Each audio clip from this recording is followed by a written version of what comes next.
بسم الله الرحمن الرحيم هذا القرآن يوحدنا لطريق الخير يوجهنا الله تعالى أنزله ورسول الله معلمنا ورسول الله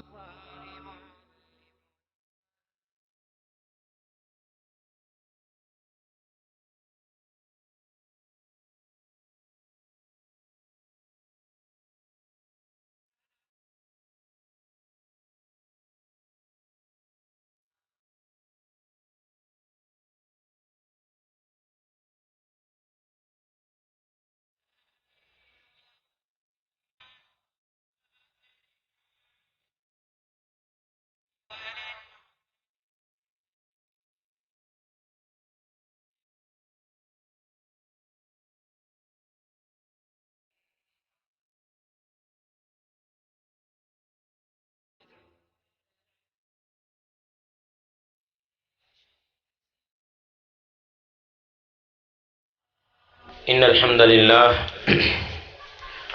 نحمده ونستعينه ونستغفره ونعوذ بالله من شرور أنفسنا ومن سيئات أعمالنا من يهده الله فلا مضل له ومن يضلل فلا هادي له وأشهد أن لا إله إلا الله وحده لا شريك له وأشهد أن محمدا عبده ورسوله يا أيها الذين آمنوا اتقوا الله حق تقاته ولا تموتن إلا وأنتم مسلمون يا أيها الناس اتقوا ربكم الذي خلقكم من نفس واحدة وخلق منها زوجها وبث منهما رجالا كثيرا ونساء واتقوا الله الذي تساءلون به والأرحام إن الله كان عليكم رقيبا يا أيها الذين آمنوا اتقوا الله وقولوا قولا سديدا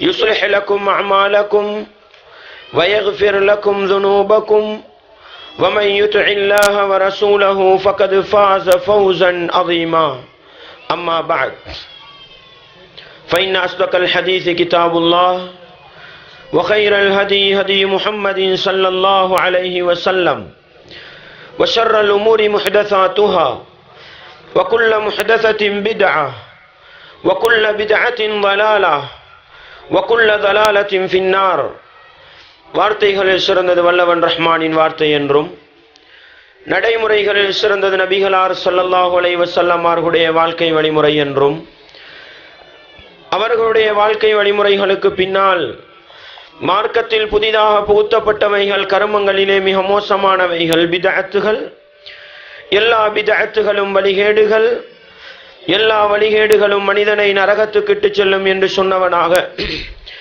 இச்சொற்பொழிவை ஆரம்பம் செய்கின்றேன். அன்பார்ந்த இஸ்லாமிய சகோதரர்களே, தாய்மார்களே, சகோதரிகளே, வல்லவன் ரஹ்மானின் பேரருளால் அவனுடைய மார்க்கத்தை படிப்பதற்காக வேண்டி குர்ஆன் ஹதீஸிலிருந்து ஒரு சில விடயங்களை கேட்டறிவதற்காக வேண்டி இன்று மாலை நேரத்திலிருந்து சில மணித்தியாலங்களாக நாங்கள் இந்த இடத்திலே ஒன்று கூடியிருக்கின்றோம். நபிகளார் ஸல்லல்லாஹு அலைஹி வஸல்லம் அவர்கள் சொன்னார்கள், மய்யுரிதில்லாஹு பிஹி கைரன் யுஃபக்கிஹு ஃபித்தீன். அல்லாஹ் யாருக்கு நலவை நாடுகின்றானோ அவனுக்கு மார்க்கத்திலே விளக்கத்தை கொடுப்பதாக சொன்னார்கள். எனவே ஒரு மனிதனோடு அல்லாஹ் இரக்கப்பட்டு விட்டால், ஒரு மனிதனுக்கு அல்லாஹ் அருள் புரிய ஆரம்பித்து விட்டால், அந்த மனிதனுக்கு அல்லாஹ் கொடுக்கின்ற மிகப்பெரிய பாக்கியம் அவனுடைய மார்க்கத்திலே குர்ஆன் ஹதீஸிலே விளக்கத்தையும் தெளிவையும் கொடுப்பதுதான்.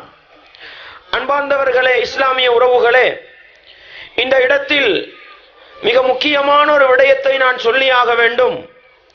என்னவென்று சொன்னால், அல்லாஹ்வுடைய மார்க்கத்தில் அவன் விளக்கத்தை கொடுக்கிறான் என்பதன் அடையாளம் என்ன? பயான் நிகழ்ச்சிகளை கேட்கிறோம், இஸ்லாத்தை படிக்கிறோம், குர்ஆன் சுன்னா சம்பந்தமான விடயங்களை படித்து வைத்திருக்கிறோம். எங்களிடத்தில் தகவல்கள் நிறைந்திருக்கின்றன, இஸ்லாத்தை பற்றிய அறிவு நிறைந்திருக்கிறது. இது ஒரு மனிதனுக்கு இஸ்லாத்தில் தெளிவிருக்கிறது என்பதற்கு அடையாளமா? இவன் மறுமை வெற்றிக்குரிய மனிதனாக மாறலாமா என்றால், அல்லாஹ் அல் குர்ஆனிலே சொல்கிறான், வபஷ்ஷிர் இபாத், நபியே என்னுடைய அடியார்களுக்கு நீங்கள் நன்மாராயம் சொல்லுங்கள், மறுமை வெற்றி இருக்கிறது என்ற அந்த சுபசோபன செய்தியை சொல்லுங்கள். அல்லாஹ்வுடைய அடியார்கள் யார்?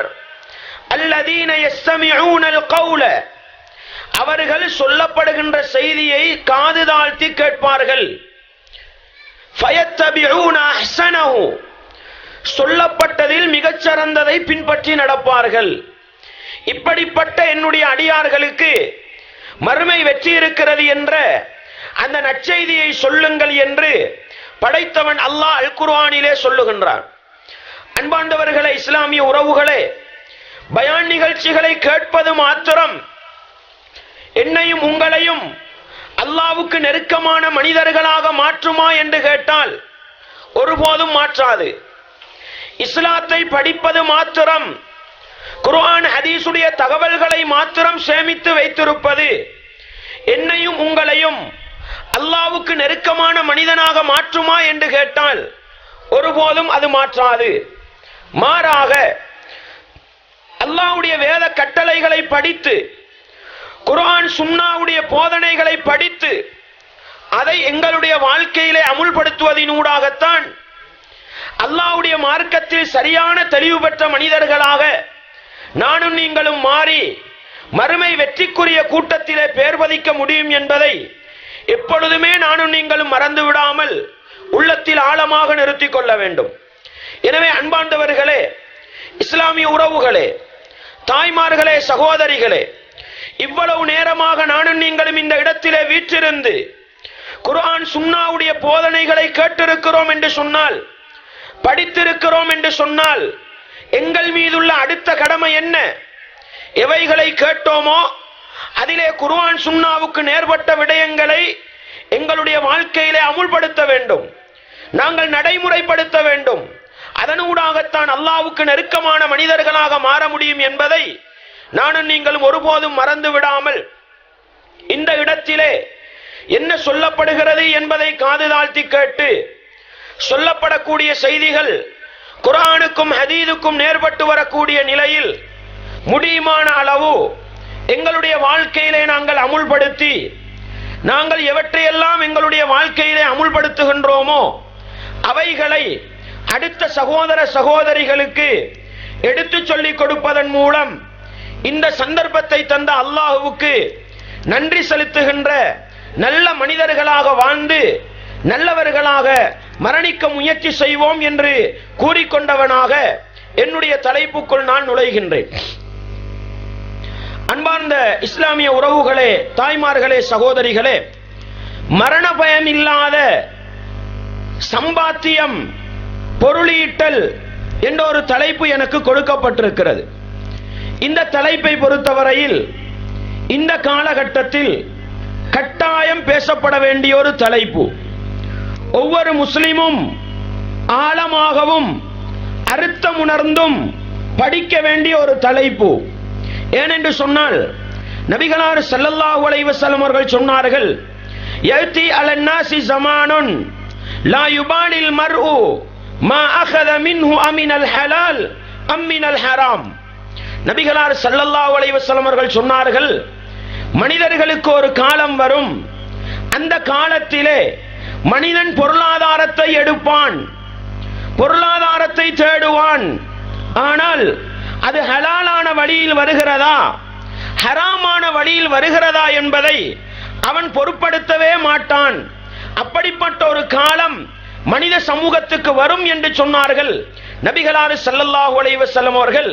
புகாரியிலே 2059வது செய்தியாக நாங்கள் பார்த்து கொள்ள முடியும்.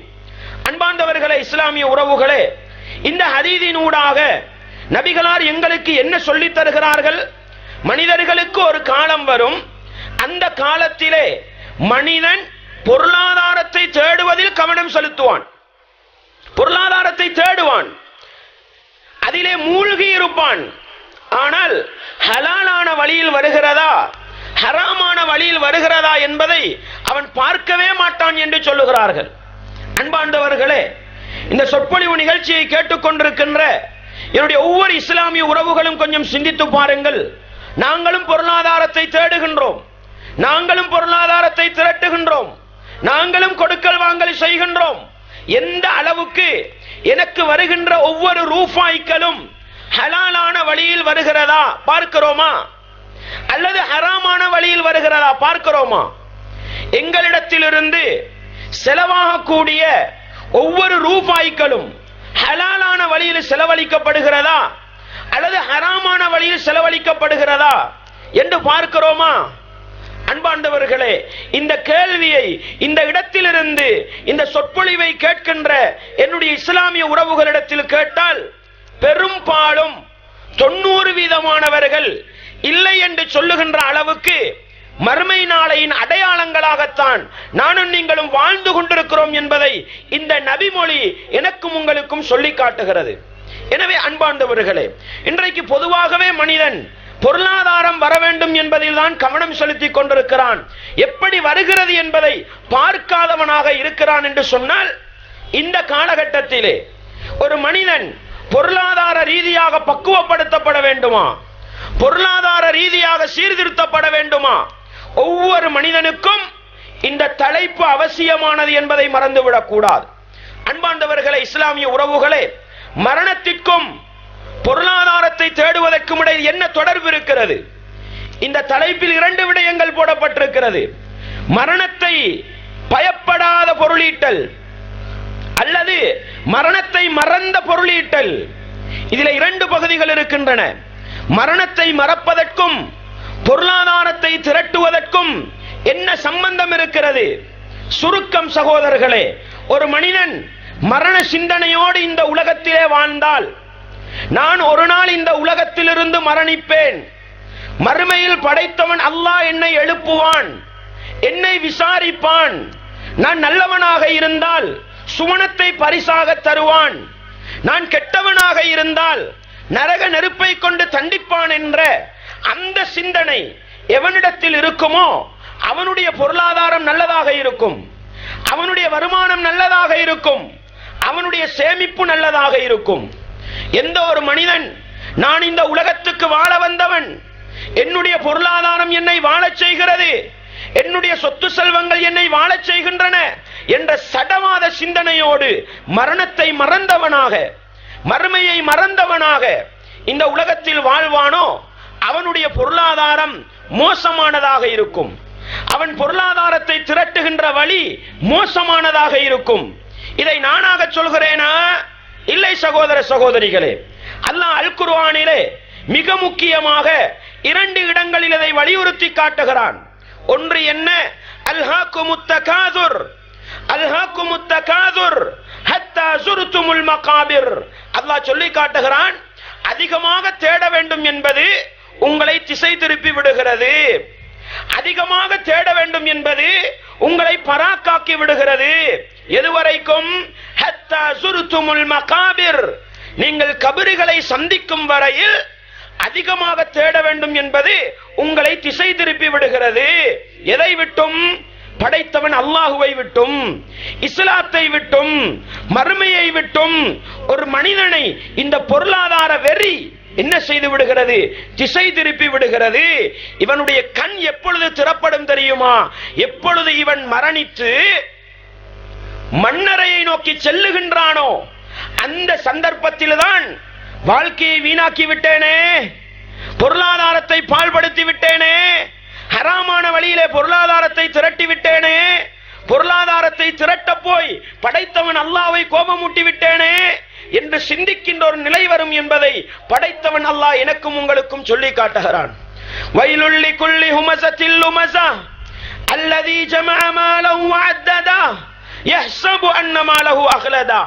அல்லாஹ் எப்படி அழகாக சொல்கிறான் என்று பாருங்கள். வயலுல் லிகுல்லி ஹுமஸத்தில் லுமஸா, கோல் சொல்லி புறம் சொல்லி திரிபவர்கள், அடுத்தவர்களுடைய குறைகளை குத்தி குத்தி பேசி திரியக்கூடிய அனைவருக்கும் நாசம் இருக்கிறது, வயல் என்ற நரக ஓடை இருக்கிறது என்று அல்லாஹ் சொல்லிவிட்டு அந்த மனிதனுடைய பண்பு என்ன தெரியுமா? அல்லதி ஜமஅ மாலன் வஅத்ததா, அவன் பொருளாதாரத்தை சேமித்து வைத்துக் கொண்டு அதை கணக்கு போட்டுக் கொண்டிருக்கிறான், அதை எண்ணி எண்ணி இருக்கிறான். என்ன தெரியுமா அல்லாஹ் சொல்கிறான்? யஹ்சபு அன்ன மாலஹு அஹ்லதா, அவன் சேமித்து வைத்திருக்கின்ற, அவன் கணக்கெடுத்துக் கொண்டிருக்கின்ற அந்த பொருளாதாரம் அவனை இந்த உலகில் நீடூடி காலம் வாழச் செய்யும் என்று அவன் நினைத்துக் கொண்டிருக்கிறானா என்று படைத்தவன் அல்லாஹ் கேட்கிறான். அன்பாண்டவர்களே, இஸ்லாமிய உறவுகளே, என்ன விஷயம்? யாரிடத்திலே இந்த பொருளாதாரம் என்னை வாழச் செய்யும், நான் இந்த உலகத்திலே நீடூடி காலம் வாழப்போகிறேன் என்ற சிந்தனை இருக்குமோ அவன் பொருளாதாரத்தை சேர்த்து சேர்த்து எண்ணிக்கொண்டிருப்பான். அவனுடைய நடவடிக்கைகள், அவனுடைய பண்பாடு அதற்கு மாறாக, நான் இந்த உலகத்துக்கு வாழ வந்தவன் அல்ல, நான் எப்பொழுதோ ஒரு நாள் மரணித்து விடலாம் என்ற சிந்தனையோடு பொருளாதாரத்தை திரட்டினால் பொருளாதாரமும் நல்லதாக இருக்கும், அவனுடைய வாழ்க்கை வழிபாடு என்ன செயற்பாடுகளும் நல்லதாக இருக்கும் என்ற செய்தியைத்தான் வல்லவன் ரஹ்மான் அந்த வசனங்களின் ஊடாக எனக்கும் உங்களுக்கும் சொல்லித் தருகிறான். எனவே அன்பாண்டவர்களே, மரணம் என்பது ஒரு மனிதனை சீர்திருத்துவதற்கு வல்லது. மரணத்துடைய பயம் என்பது ஒரு மனிதனை நல்லவனாக வாழச் செய்வதற்கு வல்லது. அதனாலதான் அல்லாஹ்வுடைய தூதர் ஸல்லல்லாஹு அலைஹி வஸல்லம் அவர்கள் இப்படி சொன்னார்கள், அக்ஸிரு ذிக்ர ஹாதிமில் லذாத். அல்லாஹ்வுடைய தூதர் சொன்ன வார்த்தையை பாருங்கள், அக்ஸிரு ذிக்ர ஹாதிமில் லذாத். இன்பங்களையும் ஆசைகளையும் உடைத்தெறியக்கூடிய, தகர்த்து விடக்கூடிய, பொடியாக்கி விடக்கூடிய அந்த மரணத்தை அதிகம் அதிகம் ஞாபகப்படுத்துங்கள் என்று சொன்னார்கள். அன்பாண்டவர்களே, பேங்குக்கு சென்று வட்டிக்கு ஒப்பந்தம் பண்ணுகிற நேரம், ஏன் வட்டிக்கு ஒப்பந்தம் பண்ணுகிறோம்? வட்டியிலே இன்பம் விளங்குகிறது, வட்டியிலே நிம்மதி விளங்குகிறது, வட்டியிலே சந்தோஷம் விளங்குகிறது, அப்படித்தானே? அதனாலதானே வட்டி கடைக்கு போகிறோம். அன்பாண்டவர்களே, அங்கே வட்டி கொடுக்கல் வாங்கல் செய்கிற பொழுது அடுத்த வினாடி நாம் மௌத்தா போனா என்ன நிலைமை? வட்டிக்கு வாகனம் வாங்கி ஓட்டிக்கொண்டு போற நேரம் நான் மரணித்து விட்டால் என்ன நிலை? சிந்தித்து பாருங்கள் சகோதரர்களே. அந்த சிந்தனை என்னையும் உங்களையும் வட்டியை விட்டு தூரமாக்கும். புத்தளத்திலிருந்து கொழும்புக்கு போய் கொண்டிருக்கிறோம், ஒரு தவறு செய்து விட்டோம், போக்குவரத்து ரீதியான ஒரு தவறு. என்ன செய்கிறது? போக்குவரத்து போலீஸ் எங்களை பிடித்துக் கொள்கிறது, தவறு நிரூபணமாகிறது. அன்பாண்டவர்களே, மாதம்பையிலே வைத்து பிடித்தால் எங்களுக்கு வருகிற பிரச்சனை என்ன? இன்றைக்கு நம்ம லைசனை கொடுத்துட்டு போனா புத்தளத்துல இருந்து இன்னொரு நாளைக்கு வரணும், சல்லிய கட்டிட்டு லைசன் எடுத்துக்கொண்டு போறேன்டா, இது கஷ்டம். எனவே நமக்கு எதுல இன்பம் இருக்குது? உடனே போலீஸ்காரன் கையில் ஒரு 100 ரூபா பொத்தி வச்சிட்டா, 200 ரூபா பொத்தி வச்சிட்டா நமக்கு நிம்மதியா போயிடலாமே. நபிகளார் என்ன சொன்னார்கள்? இன்பங்களையும் ஆசைகளையும் உடைத்தெறியக்கூடிய அந்த மறுமையை ஞாபகப்படுத்திக் கொள். ஏன் சொன்னார்கள் தெரியுமா? லஞ்சத்தை எடுத்து படைத்தவன் அல்லாஹ்வுக்கு மறைத்து கொடுக்க முயற்சி செய்கிறோம் பாருங்கள். எப்படி கொடுப்போம்? லஞ்சத்தை பப்ளிக்கா கொடுப்போமா? லஞ்சத்தை மறைத்துத்தான் கொடுக்க துடிப்போம். ஏன்? அன்பாண்டவர்களே, படைத்தவன் அல்லாஹ்வுக்கு மறைக்க நினைக்கிறோமா? படைத்தவன் அல்லாஹ்வுக்கு மறைக்க முடியுமா? கொஞ்சம் சிந்தித்து பாருங்கள். இந்த போலீஸ்காரனுடைய கையிலே லஞ்சத்தை கொடுத்து விட்டு நான் கொழும்பு நோக்கி செல்லுகின்ற பொழுது என்னுடைய மரணம் வந்து விட்டால் என்ன நிலை என்று சிந்தித்து பாருங்கள். லஞ்சம் கொடுப்போமா? லஞ்சம் எடுப்போமா? இன்றைக்கு பாடசாலைகள் இருக்கின்றன சகோதரர்கள், பெரிய பாடசாலைகள், நல்ல எக்ஸாம் ரிசல்ட்டுகள், ஓ லெவல் ஏ லெவல் ரிசல்ட்டுகள் நல்லா வரக்கூடிய பாடசாலைகள்ல புள்ளைய சேர்க்கிறதுக்கு லஞ்சம் எடுப்பாங்க. கேட்டா நன்கொடாண்டு பேரை போட்டு கல்வாங்க. அன்பாண்டவர்களே, இஸ்லாமிய உறவுகளே, ஒரு மாணவனை திருட்டுத்தனமாக கள்ளத்தனமாக பாடசாலைக்கு சேர்ப்பதற்கு 20,000 30,000 உட்டடிக்கிறீர்களா? கேட்டடிக்கிறீர்களா? அன்பாண்டவர்களே, மேசையிலே அமர்ந்து கொண்டு பிரின்சிபல் வாங்கினா அது ஊழல் குற்றச்சாட்டா போயிருமே. பிரின்சிபல் வாங்காம அதுக்கு ஒரு கூட்டத்தை போட்டு அவர்கள் மூலமா காவுகிறோம் பாருங்கள். இதை செய்கிற நேரம் படைத்தவன் அல்லாஹ் இந்த இந்த இந்த அதிபர் புட்டுவத்தில் இருந்து கொண்டு என்னுடைய உயிரை கைப்பற்றி விட்டால் என்ன நிலை என்று சிந்தித்து பாருங்கள். லஞ்சம் கொடுப்போமா? லஞ்சம் எடுப்போமா? அல்லாஹு அக்பர். எங்களுடைய வாழ்க்கையில எந்த பாவமும் நடக்காது சகோதரர்களே. அந்த மரணத்தை மறந்தோம், அந்த மரணத்தை மறந்தோம். நானும் நீங்களும் பொருளாதார ரீதியாக ஏகப்பட்ட தவறுகளை செய்து கொண்டிருக்கிறோம் சகோதரர்களே. எனவே நானும் நீங்களும் விழிப்புணர்வு அடைகின்ற ஒரு இடம் இருக்கிறது. அதுதான் மரண தருவாய் என்பதை ஒருபோதும் மறந்துவிடக் கூடாது. அல்லாஹ் அல் குர்ஆனிலே 63வது அத்தியாயம் சூரத்துல் முனாஃபிகூன் என்ற அந்த அத்தியாயத்தின் 10-11வது வசனங்களில் சொல்கிற செய்தி என்னுடைய உங்களுடைய உள்ளத்தில் ஆழமாக பதியட்டும். ஒவ்வொரு வெள்ளிக்கிழமையிலும் ஜும்மாவுடைய தினங்களிலும் ஜும்மா தொழுகையில் பெரும்பாலும் ஓதப்படுகின்ற வசனங்கள் வஅன்ஃபிகு மிம்மா ரஸக்னாகும் மின் கப்லி அன் யஅதிய அஹதகுமுல் மௌத். உங்களுக்கு மரணம் வருவதற்கு முன்னால் உங்களுக்கு அல்லாஹ் தந்த ரிஸ்கில் இருந்து நீங்கள் செலவழித்து விடுங்கள். அல்லாஹ் என்ன சொல்கிறான்? உங்களுக்கு மௌத்து வருவதற்கு முன்னால் அல்லாஹ் உங்களுக்கு தந்த சொத்து செல்வங்களில் இருந்து செலவழித்து விடுங்கள். ஏன் தெரியுமா? மரண தருவாயிலே ஒரு மனிதன் பேசுகிற பேச்சு என்ன? ஃபயகூலு ரப்பி லௌலா அஹ்ஹர்தனி இலா அஜலின் கரீப். மரணப்படுக்கையில இருக்கிற மனிதன் மலக்குமார்கள்ட்ட என்ன தெரியுமா கேட்பான்? லௌலா அஹ்ஹர்தனி இலா அஜலின் கரீப். கொஞ்சம் ஒரு சந்தர்ப்பம் தந்து என்னை நீ திருப்பி அனுப்ப கூடாதா? உயிரை கைப்பற்றாமல் தாமதித்து விடக் கூடாதா? ஃபஅஸ்ஸதக வகும் மினஸ் சாலிஹீன். நானும் தான தர்மங்கள் செய்து நல்ல மனிதன் கூட்டத்திலே வருவேனே, எனக்கு நீ ஒரு சந்தர்ப்பம் தரக்கூடாதா என்று கேட்கின்ற பொழுது படைத்தவன் அல்லாஹ் சொல்லுகின்ற வார்த்தை என்ன? வலன் யுஅக்கிரல்லாஹு நஃப்ஸன் இதா ஜாஅ அஜலுஹா. ஒரு ஆத்துமாவுக்குரிய நேரம் வந்து விட்டால் எந்த ஒரு வினாடியும் பிற்படுத்தப்பட மாட்டாது என்று படைத்தவன் அல்லாஹ் சொல்லி வைத்திருக்கிறானே. எதற்கு தெரியுமா? எடுக்கின்ற வட்டிகளும் கொடுக்கின்ற லஞ்சங்களும் செய்கின்ற ஏமாத்துகளும் செய்கின்ற கலப்படங்களும் பொருளாதாரத்திற்காக போடுகின்ற போட்டிகளும் அநியாயங்களும் மரண தருவாயில் தான் ஒரு மனிதனுக்கு விளங்க ஆரம்பிக்கும். அந்த நேரத்திலே அல்லாஹ்விடத்திலே சொல்லுவான், இறைவா எனக்கு சின்ன ஒரு சந்தர்ப்பத்தை தந்து எனக்கு இன்னொரு டேட்டை தந்துடு, நான் நல்லவனாவாரேன் என்று சொன்னால் அல்லாஹு அக்பர், எனக்கும் உங்களுக்கும் அந்த சந்தர்ப்பம் ஒருபோதும் கிடைக்க மாட்டாது என்பதனாலதான் மரணம் வருவதற்கு முன்னாலே அந்த மரணத்தை எதிர்பார்த்து நானும் நீங்களும் வாழ வேண்டிய கட்டாயம் இருக்கிறது. பாருங்கள் சகோதரர்களே, 75வது அத்தியாயம் சூரத்துல் கியாமாவுடைய 26வது வசனம் தொடர்க்கம் அல்லாஹ் சொல்லிக் கொண்டு வருகிறான். எப்படி? கல்லா கல்லா, மனிதன் நினைப்பது போன்றல்ல. இதா பலகத் தராகி, உயிர் அப்படியே கலட்டி கலட்டி கலட்டி கலட்டப்பட்டு உயிர் தொண்டை குழியை வந்தடைகிற பொழுது சுத்தி இருக்கிற குடும்ப உறவுகள் எல்லாம் என்ன தெரியுமா பேசிக்கொள்வார்கள்? வக்கீல மன்றாக், இவருக்கு மருத்துவம் செய்பவர் யார், இவருக்கு ஓதி பார்ப்பவர் யார் என்று சுத்தி இருப்பவர்கள் பேசிக்கொள்வார்கள். அந்த மையத்திட நிலம் என்ன தெரியுமா? உயிர் பிரிகிற தருவாயில் இருக்கின்ற அந்த மனிதனுடைய நிலை என்ன தெரியுமா?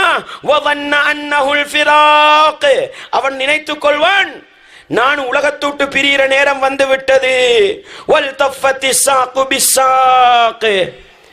ஒரு முன்னங்கால் இன்னொரு முன்னங்காலோடு அப்படியே கோர்த்து கொள்ளுமாம், சேர்ந்து கொள்ளுமாம். அவன் என்ன நினைப்பான்? இலா ரப்பிக யௌம இதினில் மசாக். அப்ப அவனுக்கு விளங்கிரும், நம்ம போக போற இடம் எங்க? படைத்தவன் ரப்பிடத்தில் தான் என்பது அவனுக்கு விளங்கிவிடும். ஃபலா சத்தக வலா ஸல்லா வலாகின் கذب வதவல்லா. அவன் உலகத்திலே வாழும் பொழுது தொழவில்லை, சதக்காக்கள் தான தர்மங்கள் செய்யவில்லை, பொய் பேசிக் கொண்டிருந்தான், சத்தியத்தை மறுத்து புறமுதுகு காட்டி போய்க் கொண்டிருந்தான் என்று அவனை பார்த்து சொல்லப்படுமாம். அன்பாண்டவர்களே, இந்த படுமோசமான மரண நிலை எனக்கும் உங்களுக்கும் வந்துவிடக் கூடாது என்பதற்காகத்தான் பொருளாதார ரீதியாக நானும் நீங்களும் விடுகின்ற தவறுகளும் விடுகின்ற பிழைகளும் எங்களுடைய வாழ்க்கையிலிருந்து களைந்து செல்ல வேண்டுமா? ஒவ்வொரு தவறை செய்கின்ற பொழுதும் ஒரு விடுத்தம் அந்த மரணத்தை ஞாபகப்படுத்தி பாருங்கள். நானும் நீங்களும் நல்லவர்களாக இருப்போம் சகோதரர்களே, நானும் நீங்களும் நல்லவர்களாக இருப்போம். இப்பொழுது பொருளாதாரத்தை திரட்டுகின்ற மனிதன் எப்படி இருக்க வேண்டும்? படைத்தவன் அல்லாஹ் எப்படி சொல்லி காட்டுகிறான்? அல்லாஹ் சொல்லி காட்டுகிறான், வலா தஅகுலு அம்வாலகும் பைனகும் பில் பாத்தில். இது பொருளாதாரத்தில் நானும் நீங்களும் பேண வேண்டிய அடிப்படை. நானும் நீங்களும் மரணத்துக்கு பயந்தவர்களா? நானும் நீங்களும் மரணத்தை எதிர்பார்த்து வாழ்பவர்களா? அல்லாஹ் எங்களுக்கு பொருளாதார அடிப்படை சொல்லி தருகிறான். வலா தஅகுலு அம்வாலகும் பைனகும் பில் பாத்தில். நீங்கள் உங்களிடையே அநியாயமான முறையில் பொருளாதாரத்தை சாப்பிட்டுக் கொள்ள வேண்டாம். கேட்க வேண்டிய கேள்வி என்ன தெரியுமா சகோதரர்களே? ஒரு மனிதனுடைய சாக்கிலிருந்து, ஒரு மனிதனுடைய சேப்பிலிருந்து, ஒரு மனிதனுடைய லாட்சியிலிருந்து ஒரு ரூபாய் எனக்கு வருகிறதா? இது நியாயமான வழியில் வருகிறதா அல்லது அநியாயமான வழியில் வருகிறதா என்று சிந்தித்து பார்த்துத்தான் எடுக்க வேண்டும். இதுதான் மரணத்தை பயந்த மனிதனின் பொருளாதார திட்டம் சகோதரர்களே. இல்லை என்றால் நாங்கள் இங்கே அநியாயமாக ஒரு ரூபாவை எடுத்துவிட்டால் மரணத்துக்கு பின்னால் அதற்கு மிகப்பெரிய ஒரு தண்டனையை அனுபவிக்க வேண்டி வரும் என்பதை நானும் நீங்களும் மறந்துவிடக் கூடாது. பாருங்கள், படைத்தவன் அல்லாஹ் சொல்லி காட்டுகிறான். சூரத்துன் நிசா 29வது வசனத்திலிருந்து படியுங்கள். அல்லாஹ் சொல்கிறான், யா அய்யுஹல்லதீன ஆமனு, ஈமான் கொண்டவர்களே, லா தஅகுலு அம்வாலகும் பைனகும் பில் பாத்தில். நீங்கள் உங்களிடையே உங்களுடைய பொருளாதாரத்தை அநியாயமான முறையில் சாப்பிட வேண்டாம். இல்லா அன் தகூன திஜாரத்தன் அன் தராதிம் மின்கும். உங்களுடைய விருப்பத்தோடு நடக்கின்ற அந்த கொடுக்கல் வாங்கலின் ஊடாகவே அன்று நீங்கள் ஒரு மனிதனுடைய பொருளாதாரத்தை அநியாயமாக சாப்பிட வேண்டாம். வலா தக்துலு அன்ஃபுஸகும். நீங்களே உங்களை கொலை செய்து கொள்ள வேண்டாம். இன்னல்லாஹ கான பிக்கும் ரஹீமா. நிச்சயமாகவே அல்லாஹ் உங்களோடு இரக்கம் உள்ளவனாக இருக்கிறான் என்று சொல்லிவிட்டு படைத்தவன் அல்லாஹ் 30வது வசனத்தில் என்ன தெரியுமா சொல்லுகின்றான்? வமன் யஃஅல் ذلك உதுவானன் வظுல்மன். அடுத்தவர்களுடைய பொருளாதாரத்தை அநியாயமான முறையிலே, அத்துமீறிய நிலையிலே யாராவது சாப்பிட்டு விட்டால், யாராவது செய்து விட்டால், அல்லது தன்னைத்தானே அழித்துக் கொண்டால் என்ன நடக்கும் தெரியுமா? ஃபஸௌஃப நுஸ்லீஹி நாரா. அவன் மறுமை நாளையில் நரகத்தில் நுழைவிக்கப்படுவான் என்று படைத்தவன் அல்லாஹ் என்னையும் உங்களையும் எச்சரிக்கை செய்கிறான் என்று சொன்னால், அன்பாண்டவர்களே, இஸ்லாமிய உறவுகளே, ஒவ்வொரு மனிதனும் ஏதோ ஒரு அடிப்படையில் பொருளாதாரத்தை திரட்டிக் கொண்டிருக்கிறான். ஒவ்வொரு மனிதனும் பொருளாதாரத்தை திரட்டிக் கொண்டுதான் இருக்கிறான். எப்படி நானும் நீங்களும் பொருளாதாரத்தை திரட்டுகிறோம்?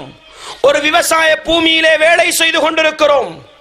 இந்த புத்தள பிரதேசம், இந்த நுரைச்சோலை பிரதேசம் அதிகமான விவசாய பூமிகளை கொண்ட பிரதேசம்.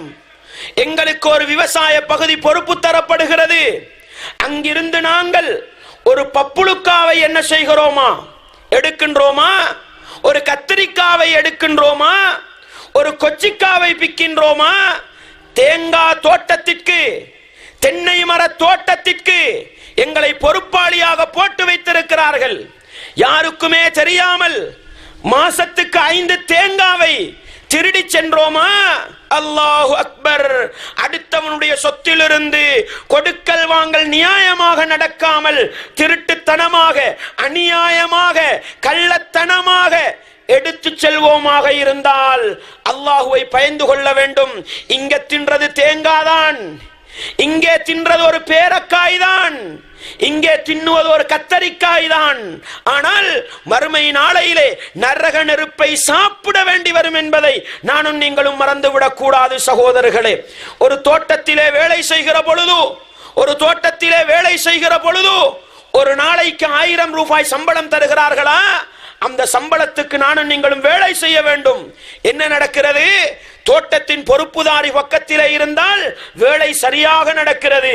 அவர் கொஞ்சம் ஓய்வெடுத்து விட்டால், முதலாளி என்னை பார்க்கவில்லையே, காணி பொறுப்புதாரி என்னை பார்க்கவில்லையே, முள்ள கள்ள வேலை செய்கிறது, முள்ள ரெஸ்ட் எடுக்கிறது, முள்ள ஓஃப் எடுக்கிறது. என்ன நினைக்கிறோம்? படைச்சவன் ரப்புக்கு தெரியாதுன்னு நினைக்கிறீங்களா? உங்களுடைய முதலாளிக்கு கொண்டை கட்டலாம், உங்களுடைய பொறுப்புதாரிக்கு நீங்கள் கண்ணை குத்தி விடலாம். உங்களுக்கு பொறுப்பு சாட்டப்பட்டிருக்கின்ற தலைவரை நீங்கள் மூடி விடலாம். நீங்கள் செய்கின்ற திருட்டுத்தனத்தையும் நீங்கள் செய்கிற கள்ளத்தனத்தையும் படைத்தவன் அல்லாஹ்வுக்கு மறைக்கலாம் என்று நினைக்கிறீர்களா? முடியாது சகோதரர்களே. ஒரு நாளைக்கு 1000 ரூபாவுக்கு வேலை செய்ய வேண்டிய நீங்கள் அதிலே தில்லுமுள்ளு செய்து அதிலே அநியாயம் செய்து 5 மணி ஆகிற பொழுது 1000 ரூபாவை கலட்டி கொண்டு போகிறீர்களா? படைத்தவன் அல்லாஹ் கணக்கு போடுவான். கணக்கு போட்டு நீங்கள் செய்த அநியாயத்துக்கும் நீங்கள் செய்த தில்லுமுள்ளுக்கும் படைத்தவன் அல்லாஹ் கணக்கு போடுவான் என்பதை மறந்து விடாதீர்கள். எனவே நம்ம இந்த அநியாயத்தை செய்யற நேரம் கொஞ்சம் யோசிப்போம். ஒரு நாள் நான் மௌத்தா போவேனே, மௌத்தா போனா படைச்சவன் அல்லாஹ் பிடித்துக் கொள்வானே என்று மாத்திரம் சிந்தித்து பாருங்கள். இந்த அநியாயம் எங்களுடைய வாழ்க்கையிலே நடக்காது. என்ன தெரியுமா செய்வாங்க? கொழும்புல இருந்து ஒரு ஹாஜியார் வருவாரு, பெரிய ஒரு காணிய வாங்குவாரு, கொய்யாக்கா மரத்தை நாட்டுவாரு அல்லது பப்பாசி பழ மரத்தை நாட்டுவாரு. நாட்டி போட்டு பக்கத்தில் உள்ள வீட்டுக்காரர்கிட்ட பொறுப்பு கொடுத்துட்டு போவாரு. அன்பாண்டவர்களே, அவரு கொழும்புக்கு போனா வாரது 2 மாசத்துக்கு பிறகு, வாரது 3 மாசத்துக்கு பிறகு இவங்க என்ன செய்யறது? அதுல கொய்யாக்காவை திருடணுமா, பப்பாசிக்காய திருடணுமா, எல்லாம் என்ன அவங்களுக்கு சேர வேண்டியதெல்லாம் சும்மா சேர்ந்துகிட்டு இருக்கும். அன்பாண்டவர்களே, காணி சொந்தக்காரரை ஏமாற்றலாம், காணிக்கு பணம் போட்டவரை ஏமாற்றலாம், படைத்தவன் அல்லாஹ்வுக்கு மறைக்க முடியாது. நீங்கள் ஒரு பப்பாசிக்காயை திருடுகிற பொழுது, ஒரு கொய்யாக்காவை களவிலே பறிக்கின்ற பொழுது, அடுத்தவனுடைய தோட்டத்திலே சென்று அனுமதி இல்லாமல் ஒரு பழத்தை களவிலே சாப்பிடுகிற பொழுது, எனக்கு மௌத்து வருமே, நான் மௌத்தா போயிருவேனே, படைச்சவன் அல்லாஹ் விசாரிப்பானே என்று சிந்தித்து பாருங்கள் சகோதரர்களே. அந்த அணுவளவு களவு கூட, அணுவளவு திருட்டுத்தனம் கூட, அணுவளவு அநியாயம் கூட எங்களுடைய வாழ்க்கையிலே நடக்காது சகோதரர்களே. எனவேதான் மரணத்தை மறந்த பொருளீட்டல் என்னிடத்திலும் உங்களிடத்திலும் இருக்குமானால் அந்த பொருளீட்டல் எங்களை நரகத்துக்கு அழைத்து செல்லும். மரணத்தை ஞாபகமூட்டுகின்ற பொருளாதார முறை என்னிடத்திலும் உங்களிடத்திலும் இருக்குமாக இருந்தால் நிச்சயமாக அந்த பொருளாதாரம் எங்களை சுவனத்துக்கு அழைத்து செல்லும் என்பதை நானும் நீங்களும் ஒருபோதும் மறந்துவிடக் கூடாது. அன்பாண்டவர்களே, இஸ்லாமிய உறவுகளே, பாருங்கள், உலகத்திலே பொருளாதாரத்தை திரட்டுகின்ற மனிதன் பெரும்பாலும் அநியாயம் செய்கிற ஒரு இடம் இருக்கிறது. எங்கே தெரியுமா? அளவு நிறுவையில் மோசடி செய்வார்கள். அளவு நிறுவையில் மோசடி செய்வார்கள். ஒரு இறைச்சி கடைக்கு போனால் 500 கிராம்ஸ் இறைச்சி கேட்டால் 450 கிராம்ஸ் நம்மட கண்ணில் குத்தி போட்டு என்ன செஞ்சிருவான்? தாட்டி விட்டுருவான். நம்ம கேட்கிறது இறைச்சி என்ன சும்மா வச்சுக்க, எவ்வளவு விலை போகுதோ தெரியாது. இந்த பகுதியில ஒரு 1/2 கிலோ இறைச்சி 400 ரூபா போகுதுன்னு வைங்க. 400 ரூபா சல்லிய கொடுத்து இறைச்ச கேட்கிறோம். நம்ம என்ன செய்வான் மனுஷன்? 400ல இறைச்ச போட்டுருவான், 100 கிராம்ஸுக்கு தள்ளுபடி சாமான சேர்த்து விட்டுருவான். என்ன நினைக்கிறான் அவன்? நம்ம இந்த தில்லு முள்ளு பண்ணினது வாங்குறவனுக்கு தெரியாது. தெரிஞ்சா கூட என்ன மனநிலை தெரியுமா? என்ன மனநிலை? இறைச்சி கடைக்காரனோட பேச பயம். இறைச்சி கடைக்காரன் முட்டையிலாதே, அவனோட சண்டை பிடிக்கலுமா? கத்திய தூக்குவானே, பொல்ல தூக்குவானே. அன்பாண்டவர்களே, இந்த தில்லு முள்ளு செய்பவர்கள் எல்லாம் எனக்கு ஒரு நாள் மரணம் வருமே, படைத்தவன் அல்லாஹ்வுக்கு வாள் தூக்கலாமா? படைத்தவன் அல்லாஹ்வுக்கு முன்னால் சண்டித்தனம் போடலாமா? படைத்தவன் அல்லாஹ்வுக்கு முன்னால் ரவுடித்தனம் சரி வருமா என்று சிந்தித்து பார்க்கட்டும் சகோதரர்களே. இறைச்சி பார்சல்கள் இறைச்சி பார்சல்களாக மாறும், முள்ளு பார்சல்கள் முள்ளு பார்சல்களாக மாறும். 500 கிராம்ஸ் 500 கிராம்ஸ் இருக்கும். பான் ராத்தல், பான் ராத்தல்டா என்னங்க? 450 கிராம்ஸ் இருக்கணுமா? நல்லா விளங்கி வச்சிருக்கிறாங்க. 450 கிராம்ஸ் பான் எடுக்க போனா மண்ணு தேட இயலாது. ஆனா ஒரு ராத்தல் பான் கேட்டா என்ன சொல்லிட்டா வரும். கொஞ்சம் போய் நிறுத்து பாருங்க, 350 300 தான் இருக்கும். அன்பாண்டவர்களே, பேக்கரி தொழில் செய்யறவங்களா இருந்தா அல்லாஹ்வை பயந்துக்கங்க. இல்லாடி போர்டு போடுங்க, இந்த பான் 350 ராத்தல், இந்த பான் 200 ராத்தல், இந்த பான் 450 ராத்தல் போடுங்க. இன்றைக்கு என்ன நடக்குது? நீங்க எல்லா கடைக்கு போனாலும் பான் 40 ரூபா, ராத்தலை நிறுத்து பாருங்க, மர்ம விளங்கும். அன்பாண்டவர்களே, இப்படி ஏமாற்றுகின்ற மனிதன் அதுலயும் கவனமா இருப்பாங்க. யாருக்கு தெரியுமா? திடீர்னு வருவான் நிறுக்கிறவன், அரசாங்கத்தால செக் பண்றவன் வருவான், அவனுக்கு சரியான பயம் இருக்குது. அவன் வார நேரம் லாச்ச துடைக்கணுமா, பான் அடுக்கிறவனா கண்ணாடிக்கப்பட்ட துடைக்கணுமா, ஒன்றும் இருக்காது. அதுக்கு சிக்னல் கொடுக்கறதுக்கு மாடு இருக்குதே, அப்படித்தானே? அட, இந்த மனுஷனுக்கு நீ பயப்படுறாய், உலகத்துள்ள போலீஸ்காரனுக்கு பயப்படுற நீ, உலகத்துள்ள நீதிமன்றத்துக்கு பயப்படுகிற நீ, படைச்சவன் ரப்பு ஒரு நாள் உன்னுடைய உயிரை கைப்பற்றுவான் என்று நீ நினைத்திருந்தால் கொடுக்கல் வாங்கலில் ஏமாற்றுவாயா அல்லது நேர்மையாக நடப்பாயா? அன்பாண்டவர்களே, பொருளாதார ரீதியாக மனிதனை திருத்த விரும்புகின்ற இறைவன் சொல்லுகிற ஆழமான செய்தியை பாருங்கள். இது எங்களுடைய வாழ்க்கையில் மறக்காத ஒரு செய்தியாக இருக்கட்டும். பொருளாதாரத்தை தேடுகிற ஒவ்வொரு மனிதனும் மறைக்காத அல்லது மறக்காத ஒரு குர்ஆன் வசனமாக இந்த குர்ஆன் வசனம் இருக்கட்டும். வயலுல் முத்தஃபிஃபீன், அளவு நிறுவையில் மோசடி செய்பவர்களுக்கு நாசம் இருக்கிறது, வயல் என்ற நரக ஓடை இருக்கிறது. எப்படிப்பட்டவர்கள்? அல்லதீன இதக்கு தாலு அலன்னாசி யஸ்தௌஃபூன், அவர்கள் தனக்காக மக்களிடத்திலிருந்து அளந்தெடுத்தால் பரிபூரணமாக அளந்தெடுப்பார்கள். தனக்கு நிறுத்தெடுத்தா சரியா 500 1 கிலோவா 1 கிலோ நூல் தாண்டாது. தனக்கெடுத்தால் வைதா காலூஹும் அவ் வஸனூஹும் யுக்ஸிரூன், அடுத்தவர்களுக்கு அளந்து கொடுத்தால் அல்லது நிறுத்து கொடுத்தால் அதிலே குறைத்து விடுவார்கள். அப்படித்தானே சகோதரர்களே? ஒவ்வொருவரும் சிந்திச்சு பாருங்க.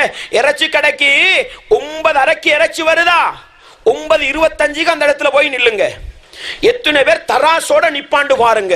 ஒவ்வொரு தொடையும் கொழுகி வச்சுக்கிட்டு நூல் அசையாம பாப்பானுங்க, பார்த்து சரியா போடுவாங்க. என் தனக்கு எடுக்கிறதே அடுத்தவனுக்கு கொடுக்கும் பொழுது, அன்பாண்டவர்களே, எந்த அளவுக்குண்டா 9 அரைக்கு இறைச்சி வருதுன்னு வைங்க, 9:35 போய் இறைச்சி கேட்டா தரமாட்டான். ஏண்டு தெரியுமா? நாங்களும் யோசிக்கிறது சரி, பிஸி அவங்களுக்கு. அடே, இறைச்சி தொடைய நிறுத்து தானே கொழுகி வச்சிருக்கிறாய், வெட்டி போட்டு கொடு. ஏன் தெரியுமா? அங்க இருக்கிற சொவ்வெல்லாம் தேடி எடுக்கணுமே, அங்கிங்க இருக்கிற கொழுப்பு கழிவு இறைச்சி எல்லாம் சேர்த்து ஒரு இடத்துல துண்டு துண்டா வெட்டி வச்சாதானே புதைக்கலாம். அப்படித்தானே? நமக்கு நிறுத்தெடுக்கும் பொழுது குடலை போட முடியாது, மூளையை நிறுக்க முடியாது, தோலை நிறுக்க முடியாது, வாழை நிறுக்க முடியாது, எதையும் நிறுக்க முடியாது.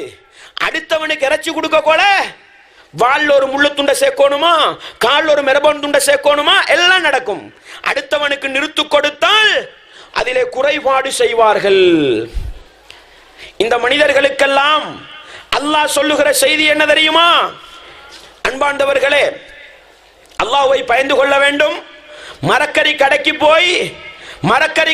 போய் 500 தக்காளி காய் கேட்டால் கண்ணை பொத்தினா முடிஞ்சது, 2 அவிஞ்சதை தாட்டி விட்டுருவானுங்க. அவிஞ்சதை தாட்டுறது எதுக்கு தெரியுமா? 500 கிராம்ஸ் 450 ஆக்குறதுக்கு. ஆனா தனக்கு நிறுத்தெடுக்கும் பொழுது எப்படி? கண்ணை மூடாம ஒட்டனுக்கு 10 பேர் நிப்பானுங்க. 10 பேர் நின்று பார்த்து கேட்டுதான் என்ன. ஆனா அடுத்தவங்களுக்கு கொடுக்கும் பொழுது நல்லது கெட்டது பார்க்கறதுல கிராம் பார்க்கறது சரியான இருக்கிறது இல்ல. அன்பாண்டவர்களே, தராசி ஆடி நிக்க முந்தி தூக்கிடுவானுங்க. ஏன்? ஆடி நின்றா பிரச்சனை இருக்குதே. அல்லாஹ் இப்படிப்பட்ட ஏமாற்றுக்காரர்களுக்கும் பொருளாதார ரீதியாக தில்லுமுள்ளு செய்கின்ற மனிதர்களுக்கும் அல்லாஹ் அறிவூட்ட விரும்புகிறது என்ன தெரியுமா? அலா அலா யதுன்னு உலாயிக அன்னஹும் மபூஸூன், கொடுக்கல் வாங்கலில் அளவு நிறுவையில் மோசடி செய்கின்ற மனிதர்கள் ஒரு நாளை ஞாபகப்படுத்த வேண்டாமா? ஒரு நாளை ஞாபகப்படுத்த வேண்டாமா? அலா யதுன்னு உலாயிக அன்னஹும் மபூஸூன், அவர்கள் அனைவரும் மரணத்துக்கு பின்னால் எழுப்பப்படுவார்கள் என்பதை ஞாபகப்படுத்த வேண்டாமா? லியௌமின் அதீம், மிகப்பெரிய ஒரு நாளைக்காக வேண்டி, யௌம யகூமுன் நாஸு லிரப்பில் ஆலமீன், மனிதர்கள் எல்லாம் படைத்தவன் ரப்புக்கு முன்னால் எழும்பி நிற்கக்கூடிய அந்த மறுமை நாளை அவர்கள் சிந்தித்து பார்க்க வேண்டாமா? நாக்கடைக்கு போங்க. நாக்கடைக்கு போய் ஒரு 2 பவுன் தங்கம் வாங்குறீங்க. அது மாலை, காப்பு, காதுப்பு எதுவா இருக்கட்டும். வாங்கும் பொழுது தங்கத்திர விலை என்ன? 45. செய்கூலி எவ்வளவு? 52. 45ஓட 7 சேர்த்தா 52. இந்த பக்கத்தால வாங்கிக்கிட்டு அதே நகையை இந்த கதவால கொண்டு போய் கொடுத்தா நகை எவ்வளவுங்க? 42. ஏன் 42? நீங்க என்ன செஞ்சிட்டீங்க? நகையை வாங்கிட்டீங்களே. இது இப்ப பழைய தங்கம். எங்க 52க்குள்ளது எங்கெங்க 42 காவிச்சுது? இல்ல செய்கூலி 7, அதையும் கழிக்கணுமே. அதுலயும் போங்க, நகையை தரும் பொழுது 18 கேரட்டா 24 கேரட்டா ஒன்றையும் பார்க்க மாட்டானுங்க, போட்டு தந்தாச்சு. நம்ம அவண்ட கடையில் எடுத்தத பில்லோட கொண்டு போய் கொடுத்தாலும் ஒன்றை வச்சுக்கிட்டு உரசி பார்க்கறான். என்னவாம்? என்ன கேரட்டு பார்த்து தானே விலை போடணும். ஏன் ஈயம் கலந்துருக்கான்? கலந்தவன் யாரப்பா? நானா அல்லது செஞ்ச நீயா? இதுக்குள்ளே மறைந்திருக்கிற ரகசியம் என்ன தெரியுமா? தனக்கு எடுக்கும் பொழுது பிஸ்கட் நல்லவா, தங்கம் 22 கேரட்டா 24 கேரட்டா 18 கேரட்டா எல்லாம் சுத்தமா பார்த்து எடுக்கிறாய். அடுத்தவனுக்கு கொடுக்கும் பொழுது ஒன்றும் பார்க்கறது இல்லை. அளவு நிறுவையில் மோசடி. அல்லாஹ்வை அதிகம் பயப்பட வேண்டி இருக்கிறது. அல்லாஹ்வை அதிகம் பயப்பட வேண்டி இருக்கிறது. படைத்தவன் அல்லாஹ் பொருளாதார ரீதியாக தில்லுமுள்ளு செய்கிற எல்லா மனிதர்களுக்கும் ஞாபகம் ஊட்ட விரும்புகிற செய்தி என்ன தெரியுமா? படைத்தவன் ரப்புக்கு முன்னால் எழுப்பி நிறுத்தப்படுகின்ற அந்த மறுமை நாளை அவர்கள் சிந்தித்து பார்க்க வேண்டாமா என்று அல்லாஹ் கேட்கிறான். என்றால் எதற்கு தெரியுமா அந்த கேள்வி? யாருடைய உள்ளத்தில் எல்லாம் நான் இந்த உலகத்துக்கு வாழ வந்தவன் அல்ல, ஒரு நாள் நான் மரணித்து விடுவேன், படைத்தவன் அல்லாஹ் என்னை எழுப்பி விசாரிப்பான் என்ற சிந்தனை இருக்குமோ அந்த மனிதனுடைய பொருளாதாரம் நல்லதாக இருக்கும். எவனிடத்தில் அந்த சிந்தனை இல்லையோ அவனுடைய பொருளாதாரம் சீரற்றதாக இருக்கும். அவன் மறுமை நாளையில் நரக நெருப்பின் விறகாக மாற வேண்டி வரும் என்ற ஒரு செய்தியை ஒருபோதும் நானும் நீங்களும் மறந்துவிடக் கூடாது. அன்பாண்டவர்களே, இன்னொரு விஷயம் தெரியுமா? பொருளாதாரத்தை திரட்ட போனால் தொழுகை விளங்காது. இப்படித்தானே நம்மடவங்களுக்கு பெரிய ஒரு பிரச்சனை இருக்கு. என்ன தெரியுமா? ஒரு கூட்டம் புத்தளத்து டவுன்ல 2-3 பாங்கு கேக்குது.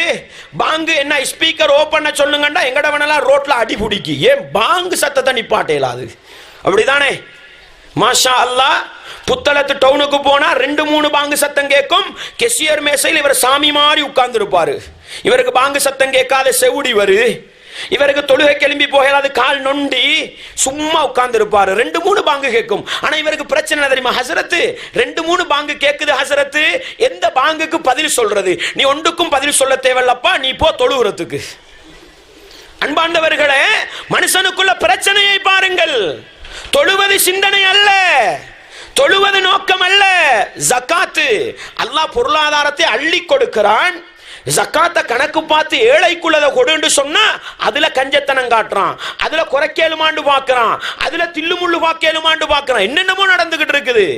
அன்பார்ந்தவர்களே, இஸ்லாமிய உறவுகளே, சஹாபாக்கள் எங்களை போன்று பொருளாதாரத்தை தேடியவர்கள், எங்களை போன்று பொருளாதாரத்தை திரட்டியவர்கள், பொருளாதாரத்தை வைத்து அவர்கள் சுவனத்துக்குரிய மனிதர்களாக மாறினார்கள். அல்லாஹ் என்னையும் உங்களையும் பாதுகாக்கட்டும். இன்றைக்கு அதிகமான முஸ்லிம்கள் இந்த பொருளாதாரத்தை வைத்து நரகத்தை நோக்கி போய் கொண்டிருக்கிறார்கள். ஏன் தெரியுமா காரணம்?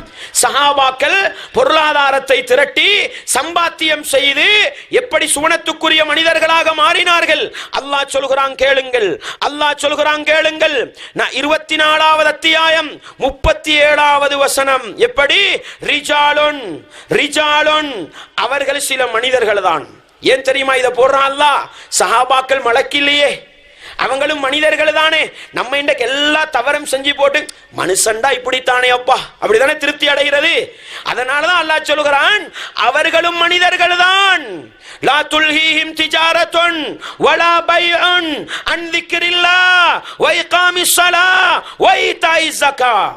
அவர்களும் மனிதர்கள், கொடுக்கல் வாங்கல் செய்தார்கள், வியாபாரம் செய்தார்கள், பிசினஸ் பண்ணினார்கள். லா துல்ஹீஹிம் திஜாரத்துன் வலா பைஉன் அன் திக்ரில்லாஹ், அவர்கள் செய்த வியாபாரம், அவர்கள் செய்த கொடுக்கல் வாங்கல் அல்லாஹ்வை விட்டும் அவர்களை திசை திருப்பவில்லை. தொழுகையை நிலைநாட்டுவதை விட்டும் திசை திருப்பவில்லை. ஜகாத்து கொடுப்பதை விட்டும் திசை திருப்பவில்லை. காரணம் என்ன தெரியுமா? காரணம் என்ன? அவர்களும் மனிதர்கள், நாங்களும் மனிதர்கள். என்ன வித்தியாசம்? அவர்கள் பொருளாதாரத்தை தேடினார்கள், நேரத்துக்கு தொழுதார்கள், கொடுக்கல் வாங்கல் செய்தார்கள், சரியா ஜக்காத்து கொடுத்தார்கள், பொருளாதாரத்தில் 100% ஒரு முஸ்லிமாக வாழ்ந்தார்கள். என்ன காரணம் தெரியுமா? யகாஃபூன யௌமன் ததகல்லபு ஃபீஹில் குலூபு வல் அப்சார். ஒரு நாளை அவர்கள் பயந்தார்கள், ஒரு நாளை அவர்கள் பயந்தார்கள். எந்த நாள் தெரியுமா? அது உள்ளங்களும் பார்வைகளும் புரண்டு போகின்ற அந்த மறுமை நாள். அதை பயந்ததனால தான் பாங்கு சொன்னா பள்ளிக்கு போக நினைவு வந்தது, சல்லி வந்தா ஜகாத்து கொடுக்க மனசு வந்தது, அல்லாஹ்வை நேரத்துக்கு நேரம் ஜிக்ர் செய்யற சிந்தனை இருந்தது. நமக்கிட்ட மர்ம சிந்தனையே கிடையாதே, மௌத்துட பயமே இல்லையே. அதனால தொழுகையும் கணக்கில்லை, ஜக்காத்தும் கணக்கில்லை, ஒன்றும் கணக்கில்லை. எனவே சகோதரர்களே, ஒரு மனிதன் பொருளாதார ரீதியாக திருந்த வேண்டுமா? அல்லாஹ் சொல்கிற செய்தி என்ன தெரியுமா? யா அய்யுஹல்லதீன ஆமனு லா துல்ஹிக்கும் அம்வாலுக்கும் வலா அவுலாதுக்கும் அன் திக்ரில்லாஹ். சஹாபாக்களோட பண்பென்ன? பொருளாதாரத்தை தேடினார்கள், திரட்டினார்கள், அல்லாஹ்வை விட்டும் திசை திருப்பவில்லை. எங்களுக்கு அல்லாஹ் சொல்ற அறிவுரை என்ன?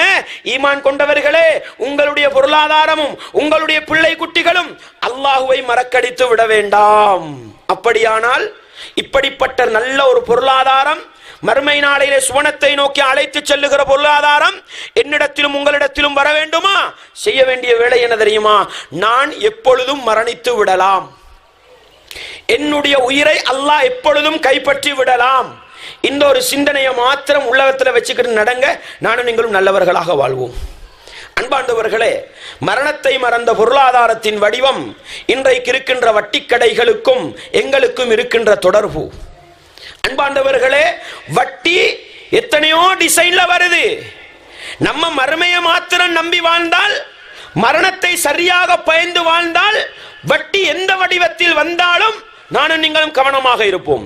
தெரியுமா உங்களுக்கு புத்தளத்தில் நடக்கிற ஒரு செய்தி?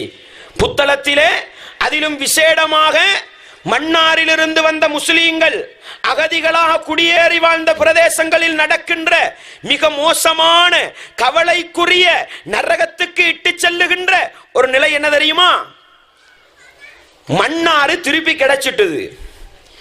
இப்ப இங்க இருந்த காணி பூமி எல்லாம் வேஸ்ட். அதுக்கு என்ன தெரியுமா செய்யறது? தண்ட காணி ஒப்பினையை கொண்டு போய் பேங்க்ல வைக்கிறது. எப்படி? பேங்க் காணி ஒப்பின வீட்டை சேர்த்தா ஒரு 30 லட்சம் போருமா, 20 லட்சத்துக்கு வைக்கிறது. அந்த 20 லட்சத்தை எடுத்துக்கிட்டு போய் மன்னார்ல வீட்டை கட்டுறது. பேங்க் பக்கம் திரும்பியும் பார்க்கறது இல்ல. ஏன் தெரியுமா? தாண்டு போனா சும்மா இருக்கிற வீடு தானே தாண்டு போக போகுது, அப்படிதானே? நமக்கு தான் மன்னார்ல வீடு கிடைச்சிட்டுதே. இதை என்ன செய்யும்? 20 லட்சம் எடுத்தா அது 21 ஆகி 22 ஆகி 25 ஆகி 28 ஆகி 30 ஆகின பிறகு அங்க பேங்க்ல இருந்து வருது, ஓண்ட வீடு தாண்டு போயிட்டுது. இவர் தான் திரும்பி பார்க்கறது இல்லையே. இன்றைக்கு சில இடங்களிலே மாற்று மதத்தவர்கள் குடியேறுகின்ற அளவுக்கு வட்டியிலே வீடுகள் தாண்டு போயிருக்கிறதாம். நினைக்கிறீங்களா பேங்க்ல கொடுத்துட்டு சும்மா போன அல்லாஹ் சும்மா விடுவான்னு நினைக்கிறீங்களா? அன்பார்ந்தவர்களே, இஸ்லாமிய உறவுகளே, பிசினஸை ஆரம்பிக்க வேண்டும். பொருளாதாரம் இல்லை. பொஞ்சாதிமார் மாப்பிளமாரோட சரியான இறக்கம், அப்படித்தானே? பயம் முடிஞ்சா கேள்வியும் கேட்டுக்கிறது. ஹசரத்து, உலகத்தில் இருந்த இதே மாப்பிள சுவர்க்கத்திலும் கிடைப்பாரா? கிடைப்பாரு. சுவர்க்கத்துக்குரியவங்களா வாழணுமே. மாப்பிளைக்கு பொருளாதார நெருக்கடி. இந்த வருஷம் போட்ட கோவா கொஞ்சம் அழிஞ்சு போய்த்து, போட்ட கேரட்டு கொஞ்சம் மண்ணா போச்சு. உடனே பொம்புல இறக்கம் பாசம் கூடி சுவர்க்கத்துக்கு மாப்பிளைய கூட்டிக்கும் போக ரெடி ஆகுறது. எப்படி? உள்ள நகை நட்டெல்லாம் கலட்டி கொடுக்குறான், இந்தாங்கோ வாப்பா, எங்கேயாவது கொண்டு போய் வச்சு பிசினஸ் வளர்த்துக்கோங்க. இவரும் உள்ள நகை நட்டெல்லாம் எடுத்துக்கொண்டு போய் பேங்க்ல வைக்கிறது. வச்சு போட என்ன செய்யறது? கிடைக்கிறத கொண்டு திருப்பி போட்டா திருப்பியும் நஷ்டம். இந்த அங்க நகை தாண்டாச்சு, தாடுதான். கேட்கிறேன் சகோதர சகோதரிகளே, இந்த புத்தள பிரதேசத்திலே எத்தனை பேருடைய காணி, வீட்டு ஒப்பினைகள், தங்க நகைகள், வாகனத்தின் என்ன அத்தாட்சி பத்திரங்கள் பேங்கிலும் அடகு கடைகளிலும் தொங்கிக் கொண்டிருக்கிறது. இந்த நிலையில் எங்களுக்குரிய மரணம் வந்துவிட்டால் என்ன நிலை என்று சிந்தித்து பார்த்தோமா? இன்றைக்கு எல்லாருக்கும் சொகுசு வாழ்க்கை தேவை. சஹாபாக்கள் வாழ்ந்த வாழ்க்கை என்ன? சாப்பிடுவதற்கு வசதி இல்லாமல் பல நாட்கள் சஹாபாக்கள் என்ன செய்தார்கள்? மிருகத்தின் தோலை எடுத்து தண்ணீரிலே ஊற வைத்து கல்லினால் இடித்து சாப்பிட்டார்கள். மரத்தின் இலைகளையும் குலைகளையும் சாப்பிட்டார்கள். அவர்களுடைய மலங்கள் எல்லாம் காய்ந்த விட்டைகளாக விழுந்தன. விட்டண்டா என்ன? மனுஷனுக்கு போறது விட்டையல், அது மலம். ஆட்டுக்கு போறது விட்ட. சஹாபாக்களுடைய மலங்கள் விட்டைகளாக போனன. காரணம் என்ன தெரியுமா? சாப்பிடுறதுக்கு வசதி இல்ல. நம்மடவங்களுக்கு சொகுசு கோடி கூடி போச்சுது. அடுப்புல விறகு போட்டு ஆக்கினவனுக்கு ரைஸ் குக்கர் வருது. நம்மட வீட்டை தேடிதான் வட்டி வருமே. அவன் வந்து என்ன செய்யறான்? தாத்தா நீங்க ஒன்றும் யோசிக்காதீங்க தாத்தா, 5 லட்சத்துல ரைஸ் குக்கர் தான். நீங்க சூச்ச போட்டு வச்சுட்டு நீங்க தூங்கினாலும் சரி, இது சோறாவி நிக்கும், அது கறியாவி நிக்கும், அது புரியாணியாவி நிக்கும். நீங்க 2000 தந்தா போதும், அடுத்த 3000 4 மாசத்துல கட்டி முடியுங்கோ. அன்பாண்டவர்களே, இவரும் கட்டுவாறு வாங்கிக்கிட்டு கட்டி முடியும் பொழுதுதான் 5000 ரைஸ் குக்கருக்கு 7000 ரூபாய் கட்டி இருப்பாரு. இப்பதான் மூக்குளுக்கு விரல குத்துறது என்ன? ஏண்டா இந்த அநியாயம்? வட்டி விளங்குதா? 5000 ரைஸ் குக்கரை ஏன் உங்களுக்கு 7000 ரூபாவுக்கு வித்தான்? கடன் கேட்டீர்கள் 3000 தலையிலே கட்டிவிட்டு போனாம் வட்டியை. நடக்குதா இல்லையா? ஃப்ரிட்ஜ் வேணுமாம். அன்பாண்டவர்களே, இருக்கிற குர்பான் இறைச்சி கொஞ்சத்தையும் பாதுகாக்கிறதுக்கு ஃப்ரிட்ஜ் தேவைப்படுது. அங்க மட்டும் அல்லாஹ்ட ஞாபகம் குர்பானில. ஃப்ரிட்ஜ் வாங்குறதுக்கு வட்டி எடுக்கும் பொழுது யார ஞாபகம்? மௌத்துடைய ஞாபகம் வருகிறதா? 10,000 சல்லிய கையில வச்சுக்கிட்டு 50,000 ஃப்ரிட்ஜுக்கு கனவு காண்றாரு. ஏழுமா? மாப்பிள்ளையோட வருமானமும் ஒரு நாளைக்கு 1000 ரூபாய், திண்டு குடிச்சா 100 ரூபாவும் மீதி இல்லை. 10,000 கையில வச்சுக்கிட்டு 50,000 ஃப்ரிட்ஜுக்கு கண் போறாங்க. சிங்கருக்கும் அபான்ஸுக்கும் அதுக்கும் இதுக்கும் போனா அவனும் தான். 10 பிரச்சனையே கிடையாது. உங்களுக்கு என்ன? 50,000 ஃப்ரிட்ஜ் உடனே வரும். உங்களுக்கு 1 வருஷத்துல கட்டி முடிக்கலுமா? நீங்க 51,000 கட்டணும். 2 வருஷத்துல கட்டி முடிக்கலுமா? 50. மாஷா அல்லாஹ், 2000 தானே கூட. இந்த 2000 படைச்சவன்றப்ப எந்த அளவு கோபம் மூட்டும் தெரியுமா? 50,000 ஃப்ரிட்ஜ கடனுக்கு வாங்கியதற்காக 2000 கூட்டி போடுகிறான். வட்டி. அன்பாண்டவர்களே, இஸ்லாம் நடக்குதா இல்லையா சகோதரர்களே? இன்னைக்கு நிறைய பேருக்கு சல்லி எடுத்து கொண்டு போய் சாமம் வாங்குறதுல பரிதாபம். அதுக்கு அவன் ஒரு கார்டு கொடுத்திருக்கிறான். என்ன கார்டு? கடன் அட்டை, கிரெடிட் கார்டு. பேரே கடன். இவருக்கு ஒரு 10,000 ரூபாய் சல்லிய சேப்ல போட்டுக்கிட்டு போய் அதை எடுத்து கொடுத்து சாமான் வாங்க இயலாது. என்ன செய்யணுமாம்? 10,000க்கு சாமானை வாங்கி போட்டு கார்டு எடுத்து ஒரு உரசோனுமாம். அவன் சல்லிய கழிச்சு கொள்ளணுமாம் பேங்க்ல. அவன் ஒப்பந்தம் போட்டிருக்கிறான், நீ குறிப்பிட்ட டேட்டுக்கு சல்லிய கட்டலண்டா வட்டி போடுவோம். அன்பாண்டவர்களே, வட்டிக்கு சைன் வச்சிட்டோம். நம்ம பல பேர் என்ன தெரியுமா? ஹசரத், நம்மண்டா டேட்டுக்கு சல்லிய போட்டா நீ போடுறியா இல்லையா இது அல்லாஹ்வுக்கு பிரச்சனை அல்ல. நீ வட்டியை அங்கீகரித்து விட்டாய், வட்டிக்கு நீ சைன் வைத்து விட்டாய். அல்லாஹ்வை பயந்து கொள்ள கூடாதா? வட்டியின் வடிவங்கள் வித்தியாசம். ஒரு மூமின் வட்டி என்ற அநியாயத்திலே நான் போய் விழுந்தால் என்னுடைய மறுமை நிலை என்ன என்ற அந்த மரண சிந்தனையை மாத்திரம் உள்ளத்தில் வைத்திருந்தால் வட்டி எந்த விதத்தில் வந்தாலும் ஒரு மூமின் தன்னை பாதுகாத்துக் கொள்வான். எங்கிருக்கிறோம் சகோதரர்களே? மரண சிந்தனை இருக்கிறதா? மௌத்தை ஞாபகப்படுத்திக் கொண்டிருக்கிறோமா? அல்லாஹ்வை பயந்து கொஞ்சம் சிந்தித்து பாருங்கள். அன்பாண்டவர்களே, இன்னைக்கு அதை விட வசதி. போன் 50 ரூபா ரீலோடு போட்டா 5 ரூபாவுக்கு 1% குறைஞ்சா உடனே மெசேஜ் அனுப்புறான். 344 எனக்கு ஞாபகம் இல்லை. அதுக்கு உடனே அடிச்சா உடனே கடன் எடுக்கலும். 100 ரூபாவா 50 ரூபாவா 20 ரூபாவா? உடனே இவர் நம்பரை செலக்ட் பண்ணுவார். 20 ரூபா 50 ரூபா போட்டா 48 ரூபா அக்கௌண்ட்ல வரும். எங்கப்பா 2 ரூபா போகுது? எடுத்த 20 ரூபாக்கு 2 ரூபா வெட்டிட்டான். அவன் போறான் சேவிஸ் சார்ஜ். இது சேவிஸ் சார்ஜ் கிடையாது. நீ தான் வளமையா உண்ட போனுக்கு 50 ரூபா கார்டு போடுறியே, நீ 50 ரூபா தானே கிடைக்குது. எவனோ சேவிஸ் பண்ணி கொண்டு தானே இருக்கிறான். கடன் எடுத்துட்டு 50 ரூபா போட்டா மட்டும் என்ன சேவிஸ் பண்றான் அவன் 2 ரூபா வெட்டுறதுக்கு? இது சேவிஸ் கிடையாதுங்க. கடனுக்கு அவன் 2 ரூபா வெட்டுறான். இதான் வட்டி. நம்மடவனும் பாக்குற லேசா கிடைக்கும் ஹாஜி, உடனே அடிங்கன்னு நம்பரை கொடுக்குறானுங்க. கிடைக்கும் ஹாஜியும் கிடைக்கும், நம்பரும் கிடைக்கும், எல்லாம் கிடைக்கும். சிந்தித்து பார்க்கிறோமா சகோதரர்களே? மௌத்தை ஞாபகப்படுத்துகிறோமா நானும் நீங்களும்? வட்டியின் வடிவங்கள் எங்களை நோக்கி வந்து கொண்டே இருக்கின்றன. நாங்கள் தான் முஃமின், மறுமைக்காக வாழ்பவர்கள் என்ற சிந்தனையோடு எப்பொழுதுமே பயணிக்க வேண்டியவர்கள். வட்டி மாறி மாறி வரலாம், நம்ம தான் கவனமாக இருக்க வேண்டும். படைத்தவன் அல்லாஹ். எனக்கும் உங்களுக்கும் சொல்கிற செய்தி என்ன? வஅஹல்லல்லாஹுல் பைஅ வஹர்ரமர் ரிபா. அல்லாஹ் பிசினஸை, கொடுக்கல் வாங்கல் செய்வதை ஹலாலாக்கினான், வட்டியை ஹராமாக்கினான். ஃபமன் ஜாஅஹு மௌஇதத்தும் மிர் ரப்பிஹி ஃபன்தஹா ஃபலஹு மா ஸலஃப வஅம்ருஹு இலல்லாஹ். வட்டி ஹராம் என்ற அறிவுரை வந்த பிறகு யார் வட்டியை விட்டு ஒதுங்கி தனக்குரிய முதலை மாத்திரம் எடுத்துக் கொள்ளுகின்றாரோ அவரை அல்லாஹ் என்ன செய்து விடுகிறான்? அவருடைய விடயத்தை அல்லாஹ் பொறுப்பெடுத்து விடுகிறான். அவர் மன்னிக்கப்படுகிறார். வமன் ஆத வட்டி ஹராம் என்று விளங்கிய பிறகு யார் வட்டி கொடுக்கல் வாங்கலை மீண்டும் செய்கின்றாரோ ஃபௌலாயிக அஸ்ஹாபுன் நார், அவர் நரகவாசியாக மாறுவார். வருகிற எச்சரிக்கைகளை பாருங்கள். அவர் நரகவாசியாக மாறுவார். அடுத்தது என்ன? ஹும் ஃபீஹா காலிதூன். நரகவாசியா போறது மட்டும் இல்ல, அவர் அதில் நிரந்தரமாக இருப்பான் அல்லாஹ் சொல்லி காட்டுகிறான். அன்பாண்டவர்களே, படைச்சவன் ரப்பு ஷிர்க்கை தவிர்ந்த எல்லா பாவங்களையும் மன்னிப்பான், அதிலே சந்தேகம் கிடையாது. ஆனா ஒரு நிபந்தனை, அவன் நாடியவர்களுக்கு தான் மன்னிப்பான். அவன் நாடியவர்களுக்கு தான் மன்னிப்பான். வட்டி எடுத்தவர்கள நிலை என்ன? அல்லாஹ் போதுமானவன். அல்லாஹ் எச்சரிக்கின்றான், வட்டி எடுத்தவனுக்கு நிரந்தர நரகம். அல்லாஹ் விரும்பினால் மன்னிக்கலாம், ஆனால் பயந்து கொள்ள வேண்டும். வட்டி எடுத்தவனுக்கு நிரந்தர நரக எச்சரிக்கை இருக்கிறது. அல்லாஹ் மன்னிக்க தவறிவிட்டால் அல்லாஹ் பாதுகாக்க வேண்டும், நிரந்தர நரகத்தின் விறகாக மாற வேண்டும். அன்பாண்டவர்களே, விரும்புவோமா?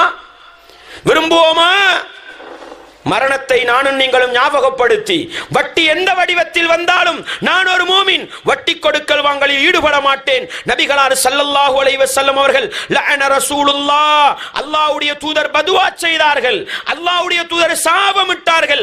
ஆகிலர் ரிபா, வட்டி எடுப்பவன், வ மூகிலஹு, வட்டி கொடுப்பவன், வ ஷாஹிதைஹி, அதற்காக சாட்சி நிற்கக்கூடிய இரண்டு பேர், வ காத்திபஹு, அதற்காக எழுதக்கூடியவர், ஹும் சவா, அவர்கள் அனைவரும் சாபத்திலே சமமானவர்கள். யார்? அன்பார்ந்தவர்களே, நானும் நீங்களும் இவ்வளவு நேரமும் இந்த இடத்துல பயானுக்கு நிற்கிறதுக்கு என்ன காரணம்? லாபத்துக்காக நிற்கிறோமா? இல்லை. மறுமை நாளையில் அல்லாஹ்வுடைய ரஹ்மத்து கிடைக்க வேண்டும், அல்லாஹ்வுடைய சுவனம் கிடைக்க வேண்டும் என்பது எங்களுடைய ஆசை. இது உண்மையாக இருந்தால் இன்றோடு முடிவெடுங்கள். நான் எந்த விதமான வட்டி கொடுக்கல் வாங்கலிலும் ஈடுபட மாட்டேன், வட்டிக்கு சாட்சி நிற்க மாட்டேன், வட்டிக்கு துணை போக மாட்டேன். என்னுடைய வாகனத்தின் அத்தாட்சி பத்திரத்தையோ, என்னுடைய வீட்டின் ஒப்பினையோ, என்னுடைய தங்க நகைகளையோ வட்டிக்கு உதவிக்காக யாருக்கும் கொடுக்க மாட்டேன். முடிவெடுங்கள். அல்லாஹ்வுடைய ரஹ்மத்துக்கு சொந்தக்காரர்களாக மாறலாம். இல்லை என்றால் வட்டிக்கு நாங்கள் எந்த வடிவத்தில் துணை போனாலும் அல்லாஹ்வுடைய சாபத்துக்குரியவர்களாக மாறலாம். எனவே சகோதரர்களே, அந்த மரணத்தை மாத்திர ஞாபகப்படுத்திக் கொண்டு வட்டியிலிருந்து ஒதுங்க நானும் நீங்களும் தயாராக வேண்டும். நான் ஆரம்பத்தில் சொன்னது போன்று இன்றைக்கு லஞ்சம் என்பது தலைவிரித்தாடுகிறது சகோதரர்களே, தலைவிரித்தாடுகிறது. ஏழவல்லே ஃபெயிலாவினவன் லஞ்சம் கொடுக்கிறான் பாசாக்கிறதுக்கு. நடக்குதா? எங்கேயோ ஒரு ஏரியால என்ன படிச்சு கொடுத்துக்கிட்டு இருக்கிறாரு, மன்னார்ல படிச்சு கொடுக்கிறாருன்னு வைங்களேன். அவருக்கு புத்தளத்துல ஜாஹிரா ஸ்கூல் இருக்கா, பேர் தெரியா, புத்தளத்து ஜாஹிராவுக்கு மாறிக்கொள்ளணும். அதுக்கு என்ன செய்யறது? என்ன எஜுகேஷன் ஆபீஸுக்கு போறது, அவர கையில் என்ன செய்யறது? கொஞ்சத்தை பொத்துறது, ஏண்ட இடத்தை மாத்தி தாங்கோ கொடுத்தீங்க பாருங்க. நடக்குதா? தாராளமா நடக்குது. கோர்ட்டுக்கு என்ன, கோர்ட்டுல கேஸ் போகுது, இவர ஃபைல கீழே வைக்கணும். அதுக்கு போஸ்ட்மேனுக்கு என்ன செய்யறது? இந்தா குடு, இங்கால போலீஸ்காரனுக்கு அமுக்கு. எல்லாம் நினைக்கிறாங்க என்ன?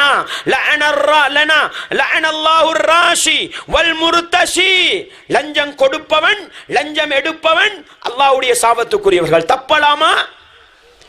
கொடுக்கும் பொழுது யோசியுங்கள், எனக்கு மரணம் வந்து விட்டால் மறுமையிலே என்னுடைய நிலை என்ன என்று மாத்திரம் சிந்தியுங்கள் சகோதரர்களே.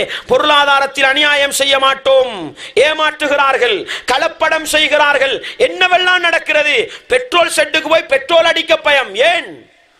என்னமோ 95 92 ஜாதி பெட்ரோல் இருக்குத்தானே, ரெண்டையும் கலந்து 95 விலைக்கு விற்கிறானுங்க. லாமண்ணைய கலந்து பெட்ரோல் விற்கிறானுங்க. இங்கால தேயிலை கடைக்கு போனா உள்ள குடுவெல்லாம் கொண்டு தேயிலையோட கலந்து என்ன செய்யறது? என்ன நடக்குது? செகண்ட் குவாலிட்டி தேயிலை 5 கிலோ, ஃபர்ஸ்ட் குவாலிட்டி தேயிலை 5 கிலோ, ரெண்டையும் கலந்து ஃபர்ஸ்ட் குவாலிட்டி 10 கிலோ. படைச்சரப்ப ஏமாத்தலாமா? சைனாவுக்கு போறாங்க, கேட்டா சைனா சரியான ஏமாத்துதான். சைனா ஏமாத்துறது இல்லங்க. உலகத்தில் நம்பர் 1 குவாலிட்டி சாமன் சைனா சாமன். உலகத்தில் நீங்கள் எங்கே போனாலும் சைனாவுடைய சாமன் விலை உயர்ந்த சாமன், ஒரிஜினல் குவாலிட்டி சாமன். நம்மடம் என்ன தெரியுமா செய்யறான்? போய் 100 ரூபாட சாமனை 10 ரூபாய்க்கு செஞ்சு தரையிலுமாண்டு கேட்கிறான். 1000 ரூபாட சாமனை 100 ரூபாய்க்கு செஞ்சு தரையிலுமாண்டு கேட்கிறான். அவன் செஞ்சு கொடுக்கிறான், இவன் கொண்டு என்ன 30 ரூபா விலை போடுறாராம். இவரு பார்த்து கேட்டு புறக்கி போட்டிருக்கிற 30 ரூபா கடை. அல்லாஹ் போதுமானவன். இந்த ஏமாத்துக்கள் என்ன நடக்குமோ படைச்ச ரப்புக்கு தான் தெரியும். ஏமாத்து செய்யும் பொழுது கவனமா இருக்கணும். அன்பாண்டவர்களே, நம்ம செய்யற ஒவ்வொரு தில்லுமுள்ள அநியாயமும் படைத்தவன் ரப்பிடத்தில் பதியப்படும். நீங்க என்ன தில்லுமுள்ளு பண்ணி 1 ரூபா லாபம் எடுத்தாலும் படைச்ச ரப்பு கணக்கு பார்ப்பான். அதை மாத்திரம் மறந்து விடாதீர்கள். புடவை கடைக்கு போனா நல்ல புடவை. இந்த தடவை நம்மளோட குடும்பத்தில் ஒரு பிள்ளைக்கு என்ன செஞ்சிருக்கிறாங்க, 3000 என்னமோ கொடுத்து ஒரு கிட்டு வாங்கிட்டு வந்துட்டாங்க போல. பெருநாளை கொடுத்து கழுவினா அதுல டிசைன் இல்ல, கலர் முழுக்க கழுவி போயிடுச்சு. 3000க்கு விடுற பதுவாவும் பேசுற பேச்சையும் கேட்டா இதெல்லாம் மறுமையில சுமக்கோணும். நீங்க கொடுக்கும் பொழுது மாஷா அல்லாஹ் நம்பர் 1 பயப்படாம கொண்டு போங்க. தாத்தா தாத்தா மாதிரி தானே சதி வலையில விழுவுறதும், அதனாலதானே ஆம்புலமார் போறது இல்ல பஜாருக்கு. அன்பாண்டவர்களே, இங்க புழுத்தாட்டலாம், இங்கே ஏமாற்றலாம். ஏமாற்றுகிற பொழுது ஒன்றை மட்டும் நினைச்சுக்கங்க, நான் எப்பொழுதோ ஒரு நாள் மரணித்து போவேன் என்ற சிந்தனையை வைத்துக் கொள்ளுங்கள். நிச்சயமாக நானும் நீங்களும் நல்ல பொருளாதாரத்தை ஈட்டலாம். ஹோட்டலுக்கு போனா என்னங்க சிகரெட் விக்கிறீங்க, சிகரெட் வித்தா தாங்க 5 பேரு கூட வாரான். நல்ல பதில் தான். இங்க வில்லுங்க, புற்றுநோயை வளங்க, உள்ளவனுக்கெல்லாம் நாசத்தை ஏற்பாடு பண்ணுங்க. படைச்சவன் ரப்பு உண்ட சிகரெட்டு கணக்கென்ன, உண்ட பெட்டிசு கணக்கென்ன எல்லாம் காட்டுவான். முட்டை பெட்டிசு அல்லாஹ் பாதுகாக்கணும், முட்டையிட வாசமும் அடிக்காது. இறைச்சி சமூசா நினைக்கிறான் எண்ணெயில பொறிச்சா படைச்சவன் ரப்பே மாத்தலாம் உண்டு. இதெல்லாம் சகோதரர்களே நம்ம உலகத்தில் லாபம் ஈட்டுவதற்கு செய்வது. படைத்தவன் ரப்பு ஒவ்வொரு இறைச்சி துண்டுக்கும் கணக்கு போடுவான். அல்லாஹ்வை ஏமாற்ற முடியாது. அன்பாண்டவர்களே, சீடி விற்கிறானுங்க முஸ்லீம்கள். ஆட்டாவுக்கு உட்கார்ந்து குடு பார்சல் போகுது. குடு கஞ்சாவை பத்தி பேசினாரு. பாடசாலையில கொண்டு போய் என்ன செய்யறானுங்க, டொஃபி விற்கிறானா இவன். டொஃபி பேப்பர்ல சுத்தி குடு. படைச்ச ரப்புக்கு தெரியாத இதுல குடு இருக்குதா அல்லது டொஃபி இருக்குதா கஞ்சா இருக்குதா தெரியாதா? அடே கொடுக்கிற நீ சல்லி எடுக்கும் பொழுது யோசி. மரணம் வந்து விட்டால் படைத்தவன் அல்லாஹ் பிடித்துக் கொள்வானே என்று மாத்திரம் சிந்தித்து பாருங்கள். வாராம் வீட்டுக்கு மகன், வாய் மட்டும் வளையுது, மகன் நல்லா தான் வாரான். என்னடா வளையுது வாயு? உதட்டை இழுத்து பார்த்தா 2 பக்கம் ஓட்டையா நிக்குது. என்னான்னு பார்த்தா குடு. உம்மா வாப்பாக்கு மறைக்கலாம் சகோதரர்களே, உம்மா வாப்பாக்கு மறைக்கலாம். நீங்கள் அந்த குடுவுக்கு கொடுத்த 1 சதம் படைச்சரப்பு கணக்கு போட்டு வச்சிருப்பான், தப்ப முடியாது. களவிலே சிகரெட் வாங்கி குடித்தாலும், இரவையிலே இருட்டறைக்குள் இருந்து கொண்டு விபச்சார சீடி பார்த்தாலும், இதற்காக கொடுத்த ரூபாய்களும் எடுத்த லாபங்களும் படைத்தவன் ரப்பு கணக்கு போட்டு வைத்திருப்பான் என்பதை மாத்திரம் உள்ளத்தில் வைத்துக் கொள்ளுங்கள். நீங்கள் களவுல சீடி பார்க்கவும் மாட்டீங்க, படம் பார்க்கவும் மாட்டீங்க. நீங்க எதுவும் ஏண்டா இப்படித்தானே சகோதரர்களே? நம்ம யோசிக்கிறது என்ன, ஒரு நாளைக்கு 3 மணித்தியாலம் படம் போகுது, கரண்ட் பில் 500 ரூபா வருது. படைச்ச ரப்புக்கு படத்துக்கு போன கரண்ட் என்ன, நல்லதுக்கு பாவிச்ச கரண்ட் அல்லாஹ்க்கு பிரிக்க தெரியாதா? 500 ரூபா கரண்ட் பில்லு போனா மாசத்துக்கு ஒரு நாளைக்கு 3 மணித்தியாலம் படி 90 மணித்தியாலம் படம் பார்த்திருப்பாய் பாரு. இத ரப்பு அல்லாஹ் கணக்கு 500 ரூபால இருந்து வித்தியாசப்படுத்தி இதுக்கும் என்ன செய்வான்? இதை மட்டும் சிந்திச்சுக்கங்க. இன்றைக்கு நிறைய பேர் போனுக்கு என்ன செய்யறது, 99 ரூபா கார்டு போட்டா எல்லாம் பார்த்தாச்சு, அப்படிதானே? 600 MB கிடைக்குது, இப்ப 700 தாரான் டயலாகுல எல்லாம் பார்க்கிறது. அன்பாண்டவர்களே, உங்களோட எம்பியில எத்தனை எம்பி ஆபாசம், எத்தனை எம்பி பாட்டு, எத்தனை பெண்ணு எம்பி அந்நிய பெண்ணு எல்லாம் படைச்சரப்புக்கு கணக்கு போட தெரியும். பார்க்கிற பொழுது யோசித்துக் கொள்ளுங்கள், இந்த எம்பிக்காக நான் கொடுத்த 99 ரூபாவை படைத்தவன் அல்லாஹ் விசாரிப்பானே என்று சிந்தித்தால் நாங்கள் செலவழிக்கிற 99 ரூபா என்னையும் உங்களையும் சுவர்க்கம் கொண்டு போகலாம். என்னைய பார்க்க யார் இருக்கு, என்னைய கேட்க யார் இருக்கு, மைக்கார் மை பெட்ரோல் என்று வாழ்ந்தால் படைத்தவன் ரப்புடைய தண்டனை கடுமையானதாக இருக்கும் என்பதை நானும் நீங்களும் ஒருபோதும் மறந்துவிடக் கூடாது. எனவே அன்பாண்டவர்களே, அடுத்தவனுடைய காணியை பிடிப்பவர்கள், அடுத்தவண்ட காணி எல்லையில கொண்டு போய் தென்னை மரத்தை நாட்டுறான். தென்னை மரத்தை நாட்டும் பொழுது சின்ன மரம் தானே, இந்த மைக்கு கம்பி மாதிரி இருக்கும், வளர்ந்து வரக்கொள்ளதான் என்ன 2 இன்ச்சை பிடிச்சிருமே, அந்த இடத்துல இருந்து இவன் அளப்பாரு. இவர் நாட்டின் இடத்துல அளக்க மாட்டாரு. இவர் நினைக்கிறாரு படைச்சவன் ரப்புக்கு தேங்காய் மரம் வளர முந்தி என்ன இடம், தேங்காய் மரம் வளர்ந்த போற என்ன இடம்னு தெரியாதுண்டு. சில ஊருக்கு போனா காணி அளக்கும் பொழுது ரப்பர் மரத்தை தூக்கிட்டு வரானுங்க, பஞ்சு மரம். அதை கொண்டு நாட்டினா 10 ஏக்கரை பிடிச்சிடும் அது வளரக்கோல. அதுக்கு பின்னால புள்ள குட்டி அளக்கக்கோல மரத்துல தொங்கல்ல இருந்து கௌத்த பிடிப்பாங்க. அல்லாஹ்க்கு தெரியாத சகோதரர்களே, லஅனல்லாஹு மன் கய்யர மனாரல் அர்தி, பூமியின் அடையாள சின்னங்களை மாற்றுபவர்களை அல்லாஹ் சபிக்கிறான். அல்லாஹ் சபிக்கிறான். நபிகளார் ஸல்லல்லாஹு சொன்னார்கள், யாராவது ஒரு மனிதன் அடுத்த மனிதனுடைய பூமியிலிருந்து, அடுத்த மனிதனுடைய காணியிலிருந்து ஒரு ஜான், ஒரு முழமும் அல்ல, ஒரு ஜான் பிடித்து விட்டால் அதற்காக 7 பூமிகளை அவன் சுமக்க வேண்டி வரும் என்று சொன்னார்கள். அடுத்தவண்ட காணியை பிடித்துக் கொண்டு அடுப்பு பத்த வைத்து கூதல் காய்கின்ற ஒவ்வொருவரும் சிந்தித்துக் கொள்ளுங்கள், எனக்குரிய மௌத்து இந்த அநியாய காணிக்குள் வந்துவிட்டால் என்ன நிலை என்று சிந்தித்து பாருங்கள். எடுத்த காணிகள் கோர்ட்டுக்கு போக தேவையில்ல, ஆட்டோமேட்டிக்கா சொந்தக்காரனுக்கு போகும். அன்பாண்டவர்களே, எல்லா அநியாயத்தையும் பாருங்கள். சீதனம், பகல் கொள்ளை, ஃபாத்தியா ஓதி கொள்ளை அடிக்கிறார்கள். அன்பாண்டவர்களே, என்ன கேட்டா அன்பளிப்பாம். படைச்ச ரப்புக்கு அன்பளிப்புண்டா என்னான்னு தெரியாது, பிச்சை கேட்டெடுக்கிறண்டா என்னான்னு தெரியாது, பகல் கொள்ளை அடிக்கிறதுண்டா என்னான்னு தெரியாது. ஓண்ட மகளை முடிக்கணுமா, காணி தாண்டா அல்லாஹ்க்கு தெரியாது, லஞ்சம் உண்டு. இது சீதனம் தெரியாதோ? நம்ம பேர் வச்சுக்கிறது அன்பளிப்பாம். பெண் வீட்டு சாப்பாடு அவங்க விரும்பி போடுறாங்களாம். நீ தான் சொன்னியே பெண் வீட்டு சாப்பாடு போடாட்டி உன்னை மகளை முடிக்க மாட்டேன். இது அன்பளிப்பா? இது எல்லா தில்லுமுள்ளும் அநியாயமும் நடக்கிறது சகோதரர்களே. தின்றது குடிக்கிறது எல்லாம் கணக்கு பாருங்க. எனக்கு மௌத்து வந்து விட்டால் என்ன நிலை என்று மாத்திரம் சிந்தித்து பாருங்கள். எங்களுடைய வாழ்க்கையிலே பொருளாதார ரீதியான எந்த அநியாயமும் நடக்காது சகோதரர்களே. அல்லாஹ் சொல்கிறான், வட்டியை பற்றி தொடர்ந்து சொல்லிக் கொண்டு வந்த இறைவன் எனக்கும் உங்களுக்கும் சொல்கிற செய்தி என்ன தெரியுமா? வத்தகு யௌமன், ஒரு நாளை நீங்கள் பயந்து கொள்ளுங்கள், ஒரு நாளை நீங்கள் பயந்து கொள்ளுங்கள். துர்ஜஊன ஃபீஹி இலல்லாஹ், அந்த நாளையில் படைத்தவன் அல்லாஹ்வின் பக்கம் நீங்கள் மீட்டி அழைக்கப்படுவீர்கள். சும்ம துவஃபா குல்லு நஃப்ஸின் மா கஸபத், ஒவ்வொரு ஆத்மாவும் உழைத்துக் கொண்டதன் கூலிகள் பரிபூரணமாக வழங்கப்படும். வஹும் லா யுத்லமூன், அவர்கள் அநியாயம் இழைக்கப்பட மாட்டார்கள். 2வது அத்தியாயம் 281வது வசனம். வட்டியை பற்றி சொல்லிக் கொண்டு வந்த அல்லாஹ் சொல்கிறான், ஒரு நாளை பயந்து கொள்ளுங்கள், அந்த நாளையில் நீங்கள் எல்லோரும் மீட்டப்படுவீர்கள். ஒவ்வொரு ஜனாசாவுடைய நேரமும் பள்ளியிலே ஜனாசா அறிவித்தால் நம்ம சொல்ற வார்த்தை என்ன? இன்னா லில்லாஹி வ இன்னா இலைஹி ராஜிஊன். மௌத்தா போனவரை பத்தி பேசுறது இல்ல, நம்மளை பத்தி சொல்றோம். இன்னா லில்லாஹ், நாங்கள் அல்லாஹ்வுக்குரியவர்கள், வ இன்னா இலைஹி ராஜிஊன், நாங்கள் அல்லாஹ்வின் பக்கமே திரும்பி போகவிருக்கிறோம் என்ற இந்த வார்த்தையை மறந்து விடாதீர்கள்.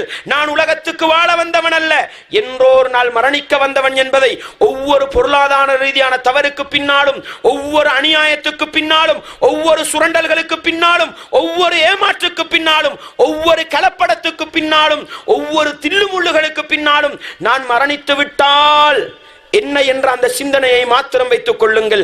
நானும் நீங்களும் பொருளாதார ரீதியாக இந்த உலகத்தில் உண்மையான முஸ்லீமாக வாழ்ந்து மரணிக்கலாம். எனவே வல்லவன் ரஹ்மான் என்னுடைய உள்ளத்திலும் உங்களுடைய உள்ளத்திலும் அந்த மரணத்தின் சிந்தனையை தொடர்ந்தேர்ச்சியாக வைத்து அந்த மரண சிந்தனையோடு இந்த உலகத்திலே நல்ல மனிதர்களாக வாழ்ந்து உண்மையான முஸ்லீம்களாக வாழ்ந்து மரண சிந்தனையோடு உண்மையான முஸ்லீமாக மரணிக்கின்ற கூட்டத்தில் வல்லவன் ரஹ்மான் என்னையும் உங்களையும் எல்லா இஸ்லாமிய உறவுகளையும் சேர்த்தருள வேண்டும். வ ஆகிரு தஅவானா அனில் ஹம்துலில்லாஹி ரப்பில் ஆலமீன்.